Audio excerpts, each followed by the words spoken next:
India போகிற பாஜக அல்லாத மாநில அரசுகள் இருக்கக்கூடிய மாநிலங்களில் அந்த அரசை சீர்குலைப்பது என்பது கவர்னர் மூலமாக செய்கிறாங்க. தமிழ்நாட்டு கவர்னர் பொறுத்தவரையில் அவர் அமைச்சராக பொன்முடி மீது போடப்பட்ட வழக்கு தண்டனை, அதில் வந்து உங்களுக்கு சுப்ரீம் கோர்ட்டில் தண்டனை மட்டும் உங்களுக்கு வந்து நிறுத்தி வைக்கல, கன்விக்ஷன் தீர்ப்பை நிறுத்தி வச்சிருக்கிறாங்க. அதன் அடிப்படையில் வந்து அது மறுபடியும் சட்டமன்ற உறுப்பினராக வந்து சபாநாயகர் ரெஸ்டோர் பண்ணியிருக்காருன்னு சொன்னால், அது முதலமைச்சர் அறிவித்த பிறகு அவருக்கு பதவியேற்பு செய்து வைக்க வேண்டிய அரசியல் சட்ட கடமை என்பது ஆளுநருக்கு இருக்குது.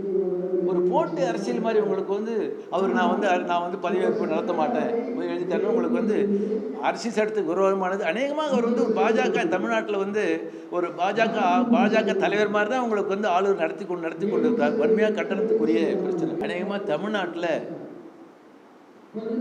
கடந்த 2019 தேர்தலில் 39ல் 38ல் திமுக தலைமையில் கூட்டணி வெற்றி பெற்றது.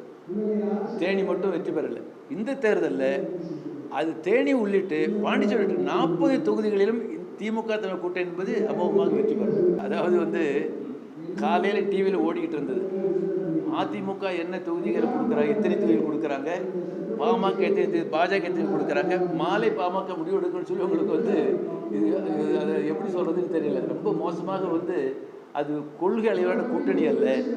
அநேகமாக உங்களுக்கு வந்து பாஜகவோட எந்த கட்சிகள் சேர்ந்தாலும் பாஜக அணி என்பது தோற்கடிக்கப்படும். அதே போலவே அதிமுக பொறுத்தவரை என்ன சொல்கிறேன், இன்னைக்கு மத்திய அரசாங்கம் 11ஆம் தேதி நோட்டிஃபை பண்ணி குடிமை திருத்த சட்டம் இருக்குல்ல, அந்த சட்டத்தை மாநிலங்களவையில் அதிமுக பாமக ஆட்சேபித்திருந்தால் அந்த சட்டம் நிறைவேறி இருக்காது. இவங்க அதிமுக பாமக ஆதரித்தால்தான் உங்களுக்கு சட்டம் நிறைவேறிச்சு. ஆகவே பாஜக தலைமையான அணி மட்டுமல்ல, அதிமுக உட்பட தமிழகத்து மக்கள் மீது உங்களுக்கு கடுமையான தோற்கடிக்கப்படுவார்கள். இந்தியா கூட்டணி வெற்றி பெறும் மீண்டும் சொல்ல வரும். பாஜக தலைவர்கள் ஆளுநர் ஆக்குவாங்க, ராஜினாமா மறுபடியும் வந்து அரசியல் கொண்டு வருவாங்க. இதன் ஆளுநர் பதவி என்பதே உங்களுக்கு வந்து அரசியல்வாதிகள் நியமிக்கக்கூடாது என்பது தான் ஒரு மரபு. பூரா பிஜேபி அரசியல் நியமிப்பாங்க. அந்த அடிப்படையில் கொண்டு வந்திருக்க என்னன்னு பார்ப்போம். ஏற்கனவே இன்னும் தோற்ற மீண்டும் இன்னும் தோக்க போகிறாங்க.